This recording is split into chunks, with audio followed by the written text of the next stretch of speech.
افطار پارٹیاں نہیں ہونی چاہیے، یہ سب دو نمبری ہے، کوئی افطار پارٹیاں نہیں بھائی۔ افطاری کرواؤ کن کو؟ جنہیں کوئی نہیں کھلاتا، اور عزت سے کھلاؤ، لائن میں لگوا کے نہیں، سڑکوں پہ جمع کر کے نہیں، عزت سے کھلاؤ لوگوں کو جنہیں کوئی نہیں کھلاتا،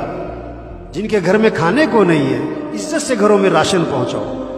اور اپنی سعادت سمجھ کے پہنچاؤ، اور ان کا احسان سمجھو کہ آپ سے لے لیا، اپنا احسان سمجھ کے نہیں، یہ کہہ کر نہیں اب یہ تو نامی ہوئے، نہیں، عزت سے دو لوگوں کو۔ یہ افطار پارٹیوں کا مہینہ نہیں ہے تو عدلے کے بدلے ہو رہے ہوتے ہیں، اس نے افطاری کی میں بھی افطاری کراؤں، اس نے یہ بنایا تھا میں بھی بناؤں، نہیں، افطاری کا وقت کس لیے ہے؟ مانگو اللہ سے، ہر گھر میں فضا بنے،